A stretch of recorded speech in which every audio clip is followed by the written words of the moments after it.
Imagine this. In just a few years, your advice can influence billion-dollar decisions, shape governments, and make markets move. This is what a career in investment banking and private equity can lead to: a world of high impact, global influence, and yes, serious money. Let's talk numbers. Analyst, $150,000 to $200,000 total compensation. Associate, $250,000 to $400,000. VP, $500,000 plus. Managing Director, $1 to $3 million plus. Senior MD or partner, $5 million and more with carried interest. This isn't the life of a tourist. This is you flying business class between New York, London, and Dubai. Staying in Four Seasons hotels on every continent. Wearing an Audemars Piguet on your wrist, not a smartwatch.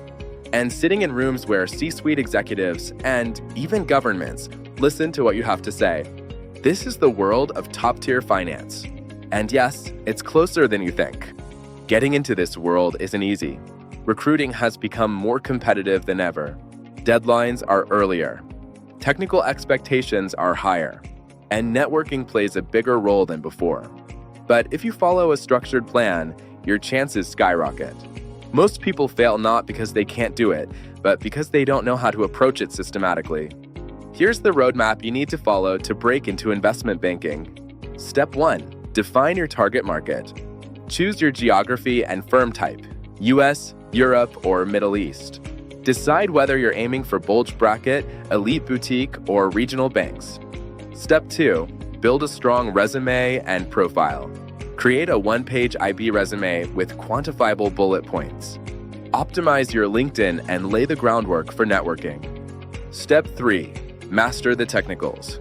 Learn accounting, valuation, DCF, multiples, and enterprise versus equity value. If you don't have this foundation, you won't even pass the first round. Step 4. Case and interview prep. Be ready for M&A, IPO, valuation, and deal rationale questions. And build strong fit stories, especially your YIB. Step 5. Networking and early applications. Use alumni networks, referrals, and targeted outreach. Top candidates don't just apply, they are referred. Not everyone takes the same path in. If you have a strong academic background from a top university, you can go straight into a top investment bank at the analyst level. But if your profile is less traditional, there are alternative routes. Big Four valuation teams, boutique investment banks, corporate finance teams inside large companies. From any of these starting points, you can pivot into IB. What matters most is having a clear plan and executing it systematically. And this is exactly what we teach in our foundation course, how to map out your personalized trajectory based on your background. The only real reason you won't make it into IB is laziness. Finance isn't rocket science. Anyone can learn valuation if they sit down and do the work. Preparing fit stories isn't hard. Structuring your networking isn't hard. The difference between those who make it and those who don't isn't talent. It's discipline, focus, and a clear plan. If you want to build your career trajectory step by step, check out our free foundation course at Thinksters.com. We'll guide you through the technical prep, interview strategy, and networking plan that top candidates use to break into investment banking.